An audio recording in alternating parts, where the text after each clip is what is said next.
Oh boy. Welcome back, Nobody Nation. So the PS1 Classic, PlayStation Classic, whatever we're gonna call this thing, has been announced. And I wanted to stew on this just a little bit. So I saw the announcement last night. I was in bed, browsing my phone. I saw it, shared it. You know, it seemed really, I was excited about it really. And I went to bed. And I got up this morning and I read the article again, make sure I read everything correctly because I was half asleep. And 5 games announced, 20 games total, $100, 2 controllers, and, you know, classic styling. That's what we're getting out of this. I like most of that. So classic styling, I love how it looks, even the little expansion door in the back that I don't think does anything, I'm guessing. The implementation of the buttons doing different functionality, even though they don't need to open a physical disc pop-up tray anymore. I like that. So as far as the games, Final Fantasy VII is indeed a classic game, always demanded by gamers. They want to play Final Fantasy VII, so that's a given. That's got to be on there. We have Wild Arms, which is a fun game. We have Tekken 3, which I do like Tekken games, so that's a lot of fun. Jumping Flash, I don't care too much about Jumping Flash. Not a big deal for me. And R4 Ridge Racer, good game from what I've seen. I never really get into those kind of sim type racing games, the ones where it's kind of more real. I like just kind of goofy Mario Kart racers like that, except for Destruction Derby, which again, not real, you know, kind of more silly. Like that game a lot. I hope that's on there. Hope Destruction Derby's on there. But as far as R4 Ridge Racer goes, that game was optional to have the analog control sticks.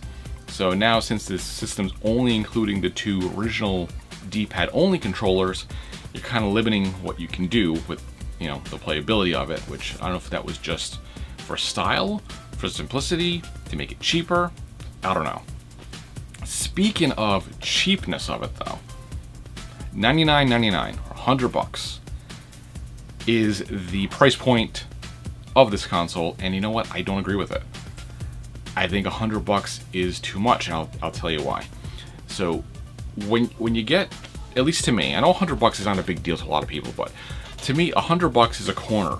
You know, when you cross that line, when you turn that corner of $100, it's a big deal. You know, it's the point where it goes from, hey, a novelty, let me pick this up, as in the, you know, first bunch of plug and plays that came out, the NES Classic for $60. It's, you know, that's not a big deal. And then Nintendo setting their own precedence with being $60.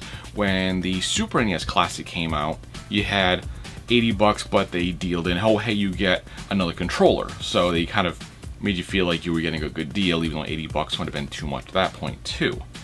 But now we're looking at 20 games, 2 controllers, retro styling, cool box, $100. That to me, I really hope there's an addendum or whatever you want to call it to the announcement, and maybe when they announce more games, they say, you know what, it's going to be $79.99. It's going to be $80, because that's really the price point this should be, in my opinion. And I know you have like the Neo Geo Classic that recently came out, and it's what, $110, and then if you want the standard controller, it's another $26.